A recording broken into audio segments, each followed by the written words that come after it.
भगवान शिव ने धरती लोक की 12 जगहों पर खुद अपने भक्तों को दर्शन दिए और वही 12 जगह आज भगवान शिव के 12 ज्योतिर्लिंगों के नाम से जानी जाती हैं। आज के इस एपिसोड में हम आपको भगवान शिव के ज्योतिर्लिंगों के बारे में वो कथाएं बताने जा रहे हैं जिसके बारे में अधिकतर जनमानस नहीं जानते, जबकि इसका वर्णन शिव पुराण में बड़े ही विस्तार से किया गया है। त्र्यंबकेश्वर ज्योतिर्लिंग। भगवान शिव का यह ज्योतिर्लिंग महाराष्ट्र के नासिक जिले में स्थित है। शिव पुराण के कोटि रुद्र संहिता में वर्णित कथा के अनुसार पौराणिक काल में गौतम नाम के एक महान ऋषि हुआ करते थे, जिनकी पत्नी का नाम अहिल्या था। एक समय ऋषि गौतम के आश्रम क्षेत्र में 100 वर्षों तक बड़ा भयानक अकाल पड़ा, जिसकी वजह से वहां के निवासी महान दुख में पड़ गए। यह देखकर कई ऋषि मुनि, मनुष्य, पशु पक्षी सब वहां से दूसरी जगह जाने लगे, जिससे व्याकुल होकर गौतम ऋषि वरुण देव की तपस्या करने लगे। फिर 6 महीने बाद वरुण देव ऋषि गौतम की तपस्या से प्रसन्न होकर उनके सामने प्रकट हुए और उनसे वर मांगने को कहा। तब गौतम ऋषि ने वरुण देव को प्रणाम करते हुए कहा, हे देव, यहाँ सालों से वर्षा नहीं हुई है, जिसकी वजह से यहाँ के निवासी जल के लिए तड़प रहे हैं। कृपया कर यहाँ जल बरसाइए। तब वरुण देव ने कहा, हे महर्षि, देवताओं के विधान के विरुद्ध मैं जल तो नहीं बरसा सकता, किंतु मैं तुम्हें अक्षय रहने वाला जल दे सकता हूँ, इसलिए तुम एक गड्ढा तैयार करो। उनके ऐसा कहने पर गौतम ऋषि ने एक हाथ गहरा गड्ढा खोदा और वरुण देव ने उसे दिव्य जल के द्वारा भर दिया और फिर वरुण देव अंतर्धान हो गए। उसके बाद ऋषि गौतम उस जल को वहां के लोगों में बांटने लगे। फिर ऋषि ने वहां धान, जौ, फूल आदि के बीज बो दिए। फिर कुछ समय बाद वहां अनेक प्रकार के फल फूल लहलहा उठे। यह समाचार सुनकर वहां दूसरे ऋषि मुनि, पशु पक्षी पुनः वहां आकर रहने लगे।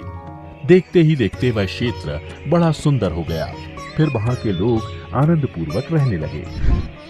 एक दिन की बात है, गौतम ऋषि के आश्रम में रह रहे ब्राह्मणों की स्त्रियां उस अक्षय जल को लेकर अहिल्या पर नाराज हो गईं। जिसके बाद ब्राह्मणों ने गौतम ऋषि का अनिष्ट करने के लिए गणेश जी की आराधना की। कुछ दिन बाद ब्राह्मणों की आराधना से प्रसन्न होकर गणेश जी प्रकट हुए और वर मांगने के लिए कहा।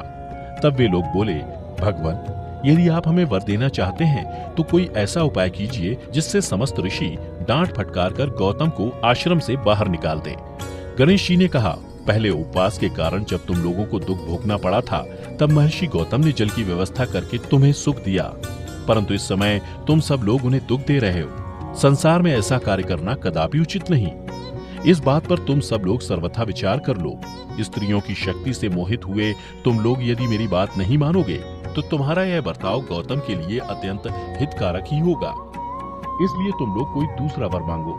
लेकिन उन ब्राह्मणों ने गणेश जी की बात नहीं मानी। सब भक्तों के अधीन होने के कारण गणेश जी बोले, तुम लोगों ने जिस वस्तु के लिए प्रार्थना की है मैं उसे अवश्य करूंगा। ऐसा कहकर वे अंतर्धान हो गए और गौतम ऋषि के खेत में जो धान और जौ थे, वहां एक दुर्बल गाय बनकर धान और जौ चरने लगे। इसी समय अचानक गौतम ऋषि वहां आ गए और भगवान गणेश रूपी गाय को चरता हुआ देख एक तिनका उठाकर उस गाय को भगाने लगे, परंतु तिनकों का स्पर्श होते ही वह गाय पृथ्वी पर गिर पड़ी और ऋषि के देखते देखते उसी क्षण मर गई। उधर दूसरे ब्राह्मण और उनकी पत्नियां वहां छिपे हुए सब कुछ देख रहे थे। उस गौ के गिरते ही वे सब बोल उठे, गौतम ऋषि ने ये क्या कर डाला। और जब गौतम ऋषि की पत्नी अहिल्या आई तो व्यथित हृदय से दुख पूर्वक बोले, देवी, यह क्या हुआ, कैसे हुआ। जान पड़ता है परमेश्वर मुझ पर कुपित हो गए हैं। अब क्या करूं, कहां जाऊं। मुझ पर गौ हत्या का पाप लग गया है। यह देख ब्राह्मण और उनकी पत्नियां गौतम को डांटने और दुवचनों द्वारा अहिल्या को पीड़ित करने लगी। ब्राह्मण बोले, अब तुम्हें अपना मुंह नहीं दिखाना चाहिए, यहाँ से चले जाओ। जब तक तुम इस आश्रम में रहोगे तब तक अग्निदेव और पितर हमारे दिए हुई किसी चीज को ग्रहण नहीं करेंगे, इसलिए तुम परिवार सहित यहाँ से चले जाओ। ऐसा कहकर उन सब ने गौतम ऋषि और उनकी पत्नी अहिल्या को पत्थरों से मारना आरंभ किया। उन दुष्टों के मारने और धमकाने पर गौतम ऋषि बोले, मुनियों, मैं यहाँ से अन्यत्र जाकर रहूंगा। और ऐसा कहकर वे उस स्थान से तत्काल निकल गए और कोसों दूर जाकर उन्होंने अपने लिए आश्रम बनाया। वहां भी जाकर उन ब्राह्मणों ने कहा, जब तक तुम्हारे ऊपर हत्या लगी है तब तक तुम्हें कोई यज्ञ कर्म नहीं करना चाहिए। किसी भी वैदिक देव यज्ञ या पितृ यज्ञ के अनुष्ठान का तुम्हें अधिकार नहीं रह गया है। तब ऋषि गौतम उन मुनियों से अपनी शुद्धि के लिए प्रार्थना करने लगे।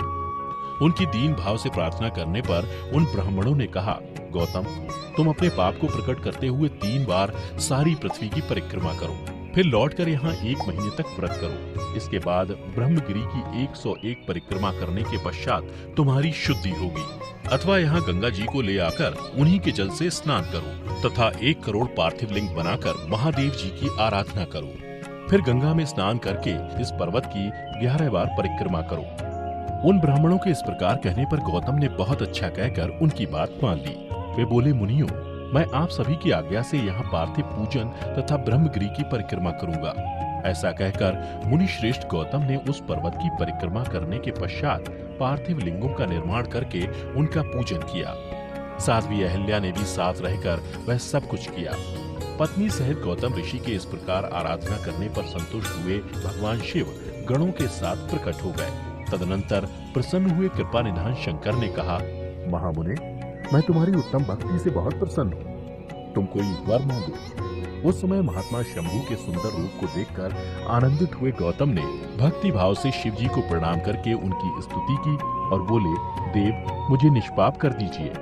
भगवान शिव ने कहा, मुने, तुम धन्य और सदा ही निष्पाप हो। उन दुष्टों ने तुम्हारे साथ छल किया, उनका कभी उद्धार नहीं हो सकता। भगवान शिव की बातें सुनकर महर्षि गौतम मन ही मन बड़े विस्मित हुए। उन्होंने हाथ जोड़ते हुए कहा, महेश्वर, उन ऋषियों ने तो मेरा बहुत बड़ा उपकार किया। यदि उन्होंने यह बर्ताव ना किया होता तो मुझे आपका दर्शन कैसे होता। धन्य है वे महर्षि जिन्होंने मेरे लिए परम कल्याणकारी कार्य किया है। उनके इस दुराचार से ही मेरा महान स्वार्थ सिद्ध हुआ है।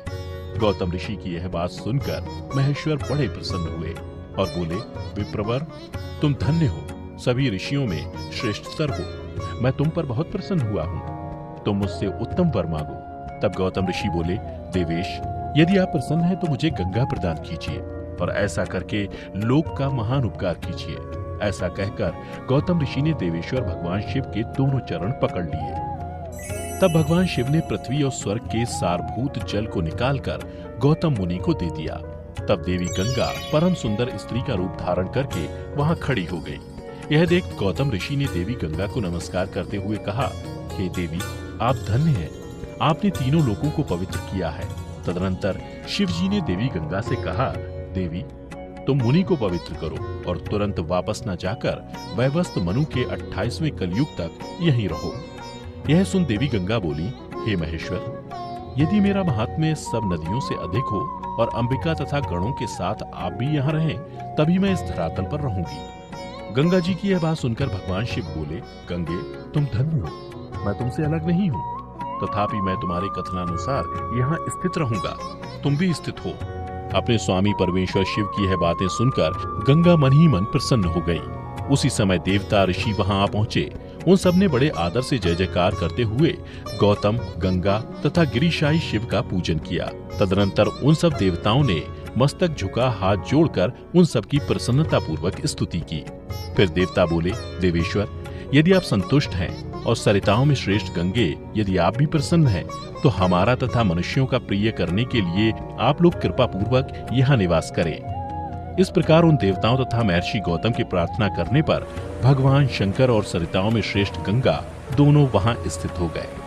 यहाँ की गंगा गौतमी यानी गोदावरी नाम से विख्यात हुई और भगवान शिव का ज्योतिर्मय लिंग त्र्यंबक कहलाया।